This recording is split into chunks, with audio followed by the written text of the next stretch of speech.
What defines a community or its people? Early pioneers who set down roots in the fertile lands of Oregon Territory, north of the Columbia River, believed it was their children. In 1832, Washington had founded its first school. By 1854, the Common School Law of Washington Territory was passed, forming the area's first school districts. By the time Washington became a state in 1889, the state constitution held an important provision for the children of Washington that would come to define the state's commitment to education.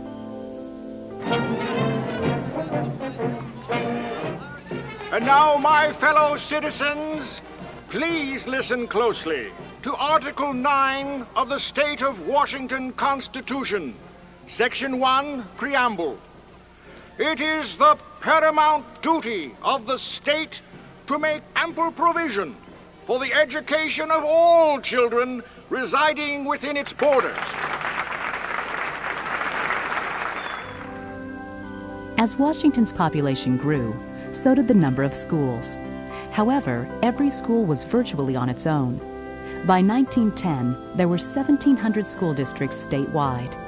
County boards of education were charged with regulating these local schools and soon saw the advantage of combining small school districts.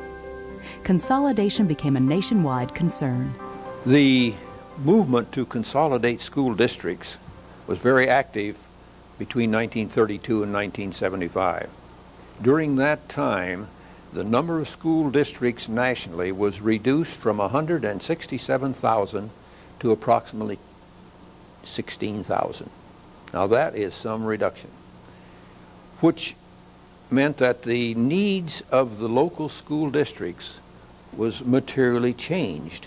What the districts needed were services in fiscal operation, curriculum, and then eventually services for all children, the handicapped children, and all children. So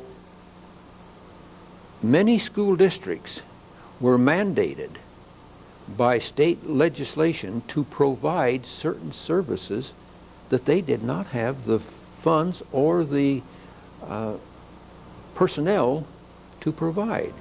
Landmark legislation was passed in 1969 to consolidate all county superintendents of school offices into 14 intermediate school districts. In some areas, the transition from county offices to consolidated offices was a little rocky. The intermediate school districts officially began to define the role of ISDs, but their first challenge was to find space. Some ISDs moved into old schools, a church annex here and there, and even a county hospital isolation ward. The second early ISD challenge was money. Well, I think the one direct appropriations to ESDs is probably more difficult. Anytime you talk about money, it takes a little more push and shove. To authorize ESDs to do certain things, it wasn't as difficult as when you start saying, well, we're going to send money direct. And that was a hard-fought battle, but it eventually worked out, and it's working well today. What was needed most was patience.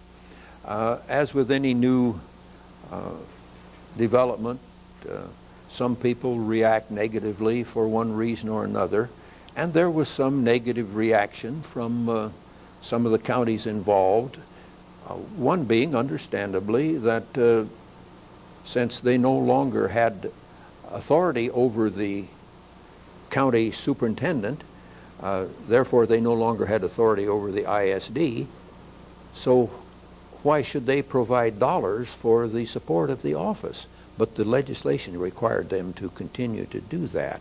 And this became a little bit of a concern, but we worked through it, and eventually everything worked out fine. What was once a regulatory role for the ISD became one of service as programs followed the dollars. Shortly thereafter, the ISD name was changed to the Educational Service District to reflect the service role.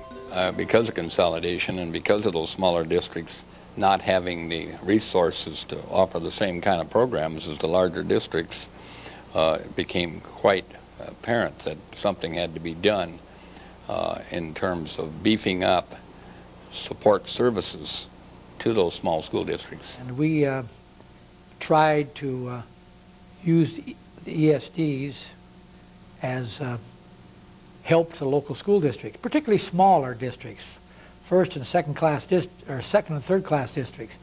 First class districts were very large, had a lot of their own operation, had their own people and so forth. And the first things we did was try to provide them, or did provide them, with special education person in each district and a finance person, feeling these were the two biggest areas that needed help. Not only was ESD funding a problem, but in the mid-1970s, Washington schools were in big financial trouble. Levies were failing at alarming rates. The state that had promised to make ample provision for all its children was not doing so. In 1975, the Seattle School Board sued the state of Washington and in effect said, "Live up to the Constitution." The attention the legislature paid to education in general was not very, not very aggressive. And the legislature watched school districts fail levies all over the state, particularly the smaller ones and intermediate ones, while some of the larger districts went on and very successfully passing their levies. And it was when the large districts failed in 75 and 76 that the legislature acted, because they were the districts like Seattle and those that had large legislative delegations. Judge Duran's decision that the state was not meeting its obligation to schools led to the passage of the Basic Education Act of 1977. And while it was at it, the legislature enacted the ESD Core Services Bill. But like much of its history of reliance on the legislature, passage of the funding formula for ESDs may have had a very different ending. The Senate seemed to have been sitting on the bill. And so I went over and talked to Senator McDermott, who was chair of the committee, Education Committee, and it was close, late in the session too. I think it was past the deadline for the Senate to get anything out of there. And Leo asked me, he says, "Would you check it up and see what's happening over there?" And so I went over and talked to McDermott, and McDermott said, "Well, couldn't it wait until next year?" And I said, "Well, maybe we'll have a problem in funding next year, and they'll be looking at ways to cutting things, and we don't want to lose the ESDs over this time frame." And he said, "Well, would it be all right if I would take that bill and stick it on one of my title-only bills and make a Senate bill, a McDermott Senate bill out of it, and then ship it back to the House, and you guys catch it on the fly, and we could pass it?" And I said, "Well, we're past all the deadlines. Oh, don't worry about the deadlines." And so we had this meeting that evening, and most of the Senate Education Committee was there. McDermott called it to order and mentioned this bill, supports this bill, and he had his gavel up, and he says, "Is there anyone wishes to speak to this bill?" And Leo stood up, and McDermott says, "Leo, do you want to speak or do you want the bill?" And Leo says, "I want the bill," and sat down. And McDermott says, "Good, bang, bill's out, do pass." I cannot give enough credit to good man Al Bauer, because every time we had a piece of legislation that needed support, you were there, and it just wouldn't have happened without you, Al. As the 1977 Basic Education Act defined what basic education was and what the state would pay for, the State Board of Education further consolidated the number of ESDs into the present 9 and implemented the core funding formula. Also passed and providing support to smaller districts was the In-Service Training Act, which allowed ESDs to equalize educational access to teachers and children. Through cooperation between the State Board and the Office of the State Superintendent of Public Instruction, ESD's liaison role was expanding. But what Core Services did for us in '77 is allowed each individual region to develop their unique services based on what their districts needed. So Eastern Washington may have a service that Western Washington did not have. And some of the ESDs became known for services that were unique to their area and really pioneered some services. Spokane had telecommunications, distance learning well before it was popular. The Vancouver ESD had early childhood. The ESD where I happened to be at the time had migrant services. But the reality was each region was a reflection of what their school districts were willing to pay for and willing to support.